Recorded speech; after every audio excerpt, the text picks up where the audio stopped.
น้องลาน้อยเนาะโดยสบายดีเด้อ สบายดี โดยหายหน้าหายตาไปแต่หัวตึกเนาะน้องละ โดย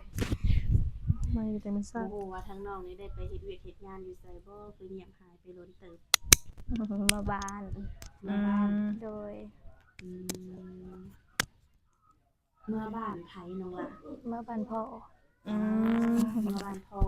โดย โอ้คือพ่อนี่บ่แม่นคนบ้านนี้ โดย บ้านพ่อน้องอยู่ไส อยู่ท่าแขก อืมโดยหากะมานี่บ่ โดย อืมคิดว่ามีครูไปแล้วเห็นเงียบไปเลย ยัง โดยเป็นได้ซะทุกมื้อในสถานะหัวใจน้อง ยังคือเก่ายังโสดคือเก่า โสดคือเก่า โดย เปิดใจมานี่ยังบ่มีไผ ยังบ่มี สาเหตุเป็นแนวใดน้องล่ะ อันนี้น้องกับบ่ฮู้แบบมันบ่มีคนถักลมนำจังซี่หั่นน่ะ บ่มีไผทักมาหา โดย โอ้อืมก็เลยว่าโสดคือเก่า โดย โดยหลายผู้หลายคนเพิ่นก็คิดว่าน้องนี่มีสู่มีแฟนแล้วเนาะ ยังคือเก่า อืมสรุปแล้วก็ยังว่างคือเก่าเนาะเข้าใจ โด จ้ะ ย บ่ฮู้ว่าไผอะสิมาปิดให้ โดย คือทางน้องลาน้อยเนาะออกมาเปิดใจน้องละน้องนี่พร้อมสร้างพร้อมซาเลยบ่หรือว่าอยากคุยไปก่อน อยากลองคุยไปก่อน อืมใช้เวลาหล่นบ่ แล้วแต่แบบนิสัยเฮาแบบนิสัยเฮากับนิสัยเพิ่นหั่นน่ะว่าสิเข้ากันบ่จังซี่ อืม โดยคือน้องนี่เวลานี่คือว่าบ่ได้จำกัดเนาะ โดย ขึ้นอยู่กับการโอลมกัน โดย ว่าสิเป็นแนวใดอืมถ้าว่าลมผู้บ่าวรุ่นใหญ่50 60แบบนี้ ต้อง เวลาเพิ่นสิบ่หลายได้น้องล่ะเพิ่นอายุเพิ่นก็หลายเนาะ โดย ทางเราได้ฮ้อนอยากลมสัก2-3อาทิตย์หรือ5เดือนหนึงแบบนี้นะน้องสิพอได้อยู่บ่ตอนนี้ค่ะ ได้ ได้อยู่เนาะ โดย อืมน้องเอาได้อยู่บ่อายุตอนนี้ ได้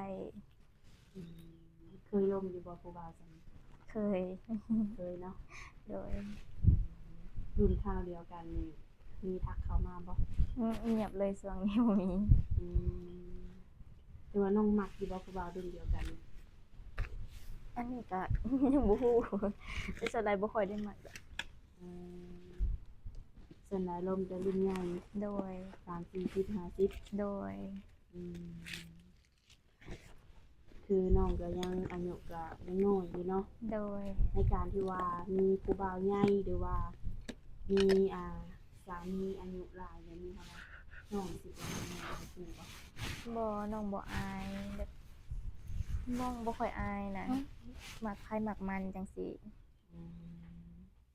คนเฮามักบ่คือกันเนาะ โดย มื้อนี้ก็มีเพื่อนมีซ่าน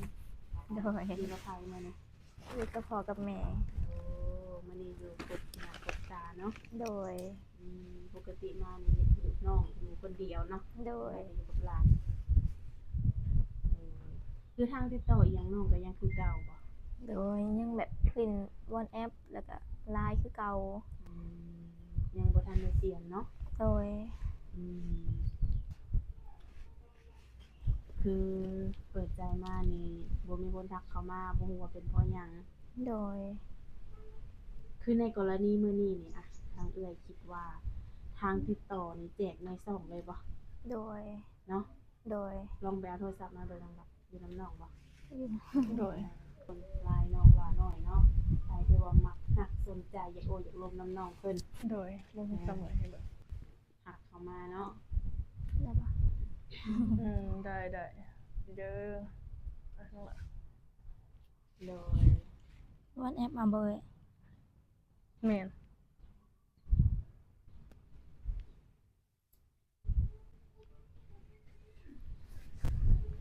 ส่วนใหญ่คนที่ทักเขามาเมื่อก่อนนี่เป็นหนุ่มไทยบ่ แม่น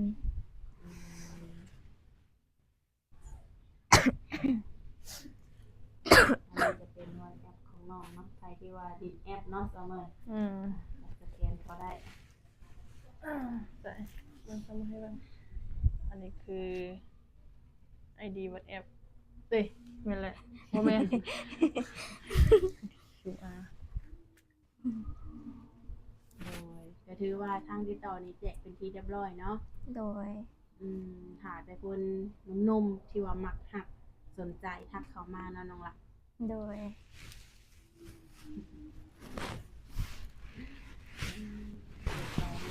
เดือนสองเดือนเลยเนาะ โดย ยังบ่ไปฮอดใจอยู่ทุกคนเลย ยังบ่มีไผมาปิดใจอยู่เนาะอยากมีอยู่บ่ อยากมี จะมีคนมาปิดใจให้อยู่เนาะ โดย เกี่ยวกับหนุ่มๆนี่มีขอเปลี่ยนแปลงอยู่บ่น้องละ บ่มีคือเก่า อายุนี่บ่จำกัด โดย บ่ห่างความหมายลูกติด ได้ ในเบิดเนาะ โดยนางแบบเป็นคนง่ายๆจังซี่ โดย คือน้องจะสิบ่รังเกียจเพิ่นว่าน้องอะ บ่ น้องนี่เป็นสาวโสดที่ว่ายังบ่เคยผ่านการแต่งงานเนาะ โดย ถ้าว่ามีผู้บ่าวเป็นผู้ห่างความหมายเขามาจีบแบบนี้ก็บ่ได้รังเกียจเพิ่นเนาะ โดย ให้โอกาสทุกคนบ่ โดย คนเราก็มีอดีตกันทุกคนเนาะ โดย วันนี้ก็บ่ได้ไปทางไหนแล้วว่า บ่ได้ไปใจ คือน้องก็เป็นผู้สาวโสดเนาะกลางค่ำกลางคืนมักไปดินไปเที่ยวอยู่บ่ บ่ได้ไป อืม ไปแต่กลางเว้นแต่ก็ส่วนน้อย คือแถวสวรรณเขตนี่นะน้องไปเที่ยวเบิดแล้วบ่สถานที่ท่องเที่ยวนี่นะ ยังบ่เคยไป บ่เคยไปจักเทื่อ โดย โอ้อยากไปอยู่บ่ อยากไป ถ้ามีโอกาสได้ไปสิไปเที่ยวไส น้องก็บ่ฮู้นะแบบน้องบ่เคยไป บ่ฮู้จังว่าสิไปจุดใดก่อน โดย โดยอืมส่วนใหญ่วัยรุ่นนี่สิมักเล่นมักเที่ยวมักตี้มักอยู่บ่ บ่ไปทางนั้น เป็นแม่บ้านแม่เดือน โดย แล้วข้าวกับน้ำเฮ็ดเป็นเบิดบ่น้องล่ะ ก็แบบบ่ค่อยเป็นหั้นนะก็บางทีก็ได้อยู่ แต่พอเฮ็ดได้อยู่เนาะ โดย บ่ถึงขั้นว่าเป็นทุกเมนู โดย พอได้แก้ค่ะ โดยคือทางน้องนี่ก็ถามมาพร้อมสร้างครอบครัวบ่นี่ยังบ่ทันพร้อมปานใดเนาะ โดย ยังบ่ทันเต็มร้อยมีแต่ว่าประมาณ 70%แล้วน้องละ โดย ถ้าว่ามีคนมาหานี่นะมักอยากเอาเฮ็ดลูกเฮ็ดเมียเลยได้ซะน้องละ ก็ได้ ได้บ่ โดย โดยที่ว่ายังบ่ทันได้คุยกันบ่ฮู้จักกันนี่นะได้บ่ บ่ได้ ต้องคุยกันก่อน ที่เราเบิ่งปุบปับเนาะเดี๋ยวใจฮ้อน ต้องคุยกันก่อนบ่ โดย โดยมีได้หนุ่มใจร้อนเนาะเสมอ แม่ เออคือเพิ่นแบบมาแต่ทางไกลเป็นไม่ตั้งใจมาหาแล้วก็มาเอาแบบนี้ ต้องเบิ่งก่อนอันนี้นะน้องบ่พาว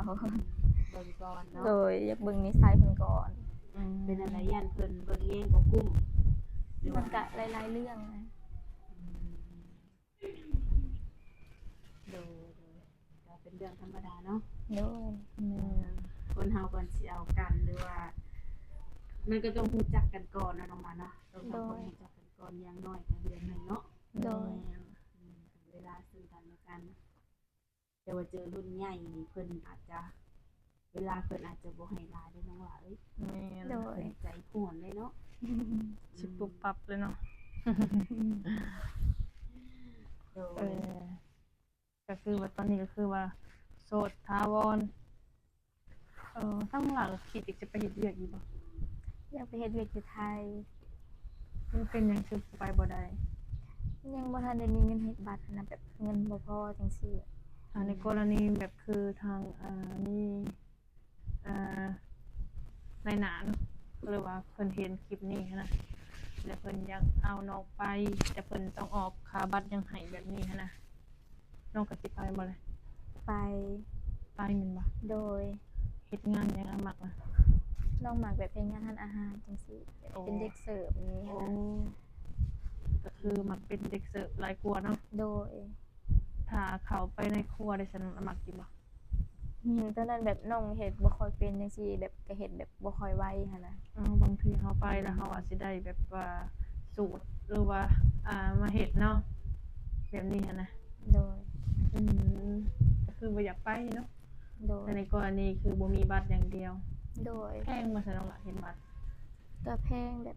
มันต้องได้เอาอายุขึ้นอีกปี1 2 ปีจังซี่ โอ้คืออายุเจ้ายังบ่ฮอดพ้น โดย เฮ็ดบ่ได้ แม่น ก็คือปัญหาก็ยากแบบนี้อีกเนาะ โดย โอ้แล้วอยู่บ้านเฮาซั่นน้องล่ะอยากไปอยู่บ่ ไปแล้วแต่แบบเป็นบางงานก็แบบไปเฮ็ดแล้วก็บ่จ่ายเงินให้จังซี่หั้นนะ เออ แบบมันก็มีหลายแบบหั้นนะ มันเป็นหย่อนหยังล่ะคือบ่จ่ายเงินแบบใด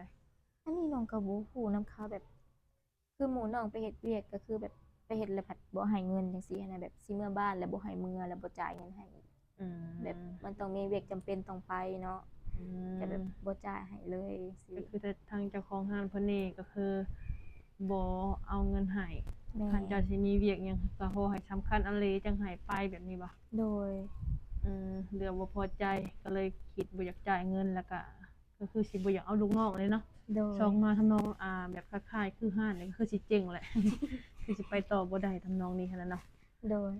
ก็คิดว่าหันนะแต่ว่าก็พอมาแล้วแมันบ่น้องล่ะ โด เป็น ย แบบนั้นเนาะโดย แต่ทั้งผู้ว่าทั้งน้องเปิดใจมาก็ถือว่าหลายเถื่อเลยเนาะ โดย ก็ยังบ่มีคนพิเศษในใจอยู่บ่ ยัง มันเป็นย้อนหยังน้องล่ะ น้องก็บ่ฮู้คือกัน แต่ว่าตั้งที่น้องเปิดใจตะกี้ให้มีคนคุยอยู่บ่ล่ะ มี แล้วเป็นจังได๋ น้องก็บ่ฮู้แบบแชทไปแล้วเขาบ่ตอบหั้นนะ โอ้ น้องก็เลยแบบบ่กล้ากวนเพิ่นจังซี่ ทำนองแบบว่าแชทไปประมาณมื้อหนึง2มื้อนี่โอเคเนาะ โดย พักหลังมาคือเงียบไปเลยคือบ่สนแม่นบ่ แม่น อ๋อโดยก็เข้าใจเนาะนี่แหละบางทีมันก็สิว่าจังไดวะมันก็สิเป็นยังบ่สิ้นนะว่า มันก็ต้องเป็นนะผมเป็นแบบว่าบางเทื่อเพิ่นอาจสิบ่มีเวลาบ่หรือว่าโทรศัพท์เพิ่นอาจมีการแบบมีปัญหาบ่แบบซี่นะมันก็มีส่วนแบบซี่เนาะ โดย เนาะจังได๋กำลังว่าสิเอาอันลูกเคยมาฝากแม่เพิ่นว่าเป็นจังซั่นนี่เนาะ ก็คือทางเสมอกับสาวน้อยเนี่ยก็คือเอาช่องทางติดต่อของน้องเปิดออกสั่งทางอันช่องเลยเนาะ โดย ก็คือสิมีอะไรน้องล่ะบัดนี้เนาะ โดย บ่แม่นเจ้าเพิ่นทักมาบ่แม่นเจ้าบ่ล่มเพิ่นบ่จังบ่ถล่ม มีคนทักมา บ่มีเลย โดย โอ้ แบบทักมากอะเว้ากัน2-3 คำเพิ่นก็เงียบไปเลย แต่ในกรณีจะเปิดใจรอบนี้หันน่ะจะสิเอาคนคุยหรือว่าสิเอาแบบสามีเลยอะ ไม่ได้แบบสามีเลยหั่นนะ ก็คือได้สามีเลยเนาะ โด ก็ ย คือว่าพร้อมแล้วเนาะ โดย ถ้าพอคนที่ถูกใจนี่คือโอเคเลยน้องล่ะเนาะ โดย โอ้โดยก็คือทางเสมอแล้วสิจัดให้ แล้วก็เอาหา FC หรือว่าหาหนุ่มๆเขาแล้วมาให้เพิ่นซะละน้อย โดย นะ ก็คือจะว่าให้ทางน้องสมหักสมหวังเนาะ แม่ มาก็ได้เทื่อแล้วน้องล่ะ แม่ แต่ยังบ่ได้คูบ่ได้คิงจักเทื่อเนาะ เนาะ โดย รอบนี้ขอให้ได้ลูกเคยมาฝากทางเฒ่าพ่อเฒ่าแม่เนาะ โด โด ย ย แม่น ก็บ่มีหยังหลายเนาะสมัยนะมันนี่ก็ถือว่ามาโอมาลมกับน้องแล้วก็มาเปิดใจให้น้องใหม่เนาะ โดยแม่น ถือว่าทางติดต่ออย่างฮักกับแม่นได้แจ้งลงในคลิปแล้วเนาะ มีแต่ว่าหนุ่มคนใดมักหักสนใจทักเข้ามาหาน้องเพิ่นได้เลยเนาะ ส่วนน้องนี่มีเวลาคุยตลอดแล้วว่า โดย ช่วงใดแน่ที่น้องบ่ว่าง สิเป็นช่วงเช้าๆหั้นนะบ่ค่อยได้ว่างแบบเอาน้อง โดย เพราะว่าก็สิไปเฮ็ดเวียกหั้นนะ ก็คือว่ามีทางไปเนาะ โดย โด ตอนแรกนี่คุยได้อยู่บ่ ได้ อืมปกติน้องนอนจักโมงแต่ละมื้อ 8 โมง 9 โมง อืม8 โมง 9 โมงเนาะ โดย อยู่เวลานี้เนาะตื่นจักโมงซะแล้ว บางมื้อก็6 โมง โมง 7 โมงจังซี่ 6 โมงก็มา7 โมงเนาะ โดย น้องนี่สูงเท่าใด 150นี่แหละ บ่150ก็140น้องก็จำบ่ได้หันนะ อืม น้ำหนักเท่าใด 48 ลง น้ำหนัก48 โดย อืม น้ำหนักเป็นกำลังดี เหมือนความ โดยก็คือว่าบ่มีหยังหลายเนาะน้องหลานออกมาเนี่ย แม่น มีแต่ว่าพี่ไทยมีแต่ให้สมัครสมหวังให้พบพ่อคนดีๆเข้ามาในชีวิตเนาะ แม่น โด คน ย ที่มักหักน้องแล้วก็น้องมักหักเพิ่นเนาะ แม่น โด มันจะสิไปกันได้เนาะน้องละ แม่น โดย โอ้ยพบพ่อกันในคลิปหน้าเด้อ โดย สบายดีน้องละ สบายดี สบายดี